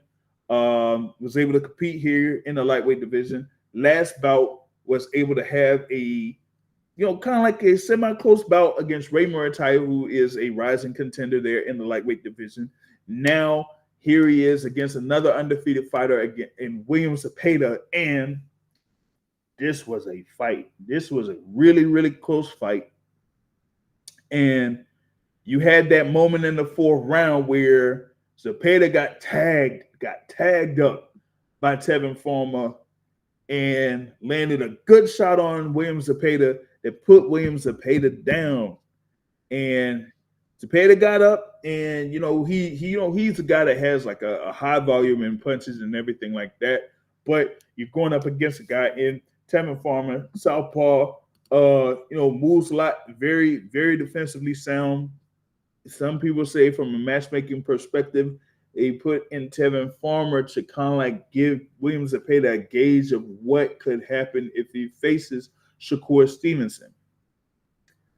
But man, Tevin Farmer almost got William Zepeda in this. Not only with that knockdown, but he tagged William Zepeda good on a number of different occasions there over the course of this fight. And it ended up being a split decision in favor of William Zepeda. 2 scores of 95 and 94, while one judge had it 95-94 in favor of Tevin Farmer. Now, that meant that two judges had it 6 rounds to 4 in favor of Williams Zepeda, and another judge had it 5 rounds to 5 even. So with the knockdown, that's how you had Tevin Farmer get one scorecard, but was only 1 point short on the two other scorecards. So hey, I'm like this, man. Props to Tevin Farmer. First off, props to Tevin Farmer because a number of people, including myself, yeah, I'm going to go ahead and admit it, didn't feel like he was going to come out with the victory here, and especially given what Williams Zepeda was able to do in his past few fights, he had been able to stop the previous 4 fighters that he had, en route to this fight against Tevin Farmer, including the win over Giovanni Cabrera, where he just ended up blitzing Cabrera within 3 rounds and stopping him. But here with this, I guess with this style here with Tevin Farmer, that was just something that I guess Williams Zepeda wasn't able to properly grasp and properly get used to. So he wasn't as successful as he thought that he would be, and ended up being a much closer than folks thought it would be, and we just had it to a split decision. Maybe some people felt like Tevin Farmer got that he got the more, was able to land the more significant punches over the second half of the fight, following the knockdown that happened in the 4th round. But hey, a couple judges just felt otherwise. They felt like Williams Zepeda won 6 of those 10 rounds. So ended up being a tough break there for Tevin Farmer, and I still want to see him go ahead and compete. That one was one where you kind of said, hey man, he needs another opportunity or some sort to kind of like see if he could still be in the mix there in the lightweight division. So we see that with Williams Zepeda, he's still kind of like in pretty much in line to fight Shakur Stevenson, but for Tevin Farmer, we got to see if he'll be able to get in the ring once again. We got to be able to see if he can get back in the ring again here sometime, I would say maybe February or March of 2025, and maybe we could see that.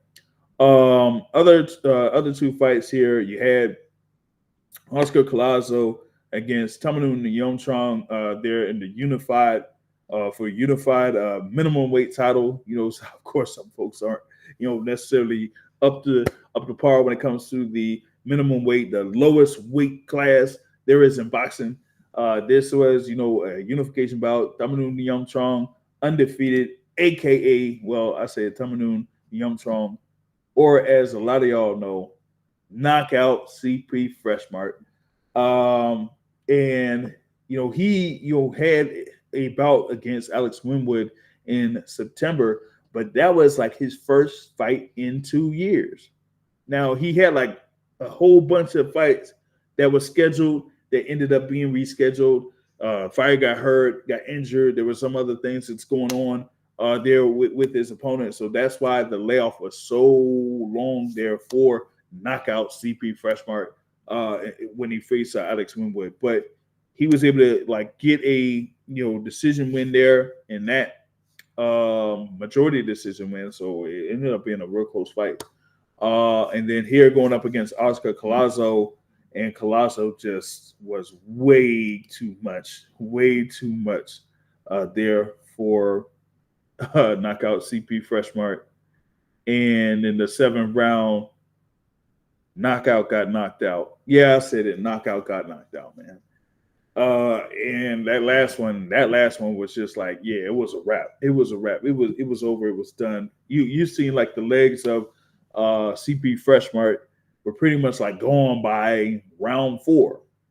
And so Collazo was basically styling on him there for those last few rounds. And he scored a knockdown in round 6. And I was like, man, this pretty much about over, because Freshmart couldn't really affect Collazo that much. I mean, he still had something where he was, throwing, hooks and power shots, but not anything with precision to, properly land on Collazo to kind of like turn the fight back in his favor. So I say, hey, Collazo, just a matter of time before he was going to end the fight, and that's what he did. That's what he did.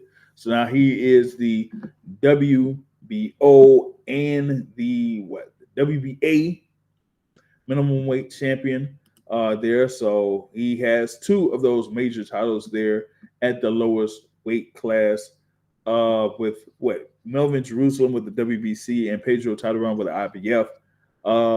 You could probably have Collazo fight one of those guys or Hassan Boyd Dismatov for like one of those mandatory defenses of those belts. So that's what you get there for that unification belt. Like I said, two unification belts on that fight card that happened there, Latino night for Riyadh season.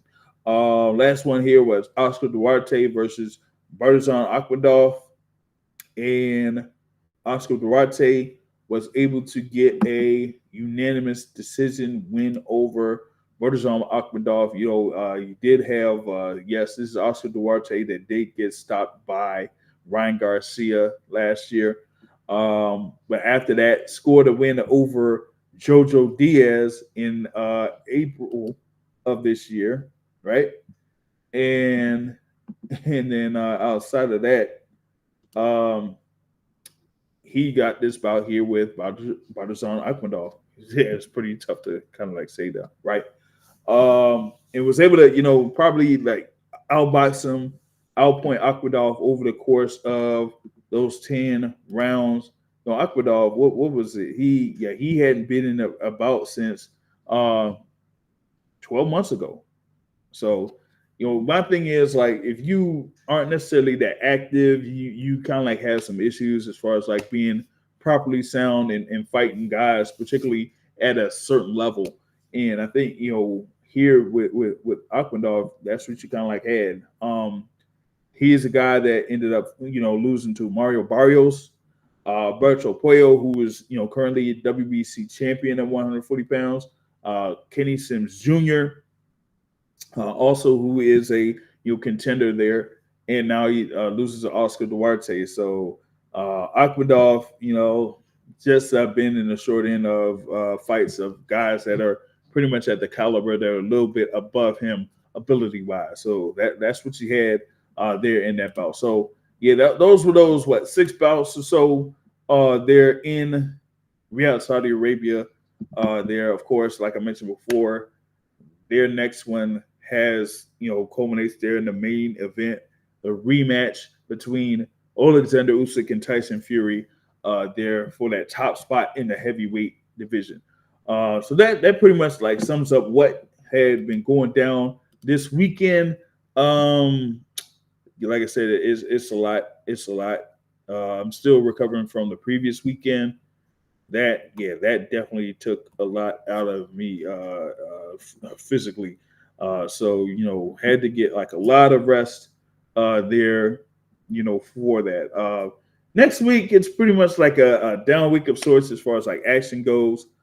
Here the following weekend you got Sonny Edwards versus Galal Yafai for the interim flyweight title for the WBC. It ain't till December 7th where you have like 2 world title bouts. You got the rematch between Emmanuel Navarrete and Oscar Valdez, and also the rematch between Rafael Espinosa and Robisi Ramirez there for December 7th. And then also Liam Powell versus Richard Hitchens for the IBF junior welterweight title or super lightweight title is also December 7th. So that's what you got there. But, here at the Boxing Source, we're going to see if we can have a lot of content here for you, whether it's on YouTube or on Rumble. Like I said, don't forget about tomorrow. Scheduled for tomorrow, we're going to have Coach Bob Santos on through YouTube. Okay, so you'll be able to go on YouTube.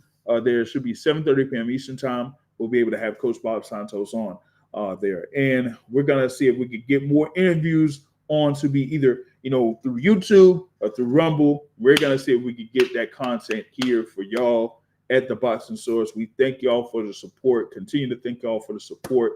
We'll try to see if we can come up with a couple of programs here, of multiple different ways that you can support the Boxing Source. So stay tuned for that.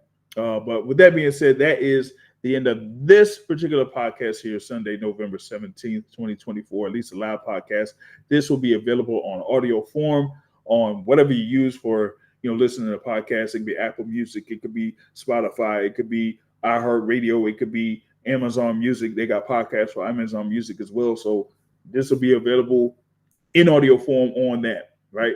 But if you can, just go ahead and share the stream, video wise, or just wait for it to be available in audio form here later on down the line. All right. So with that being said, that is all I got here. Like I say, well, I used to say at the end of every show, point about since hit and I get hit and understand the trade. On that note, I am out. Peace, y'all.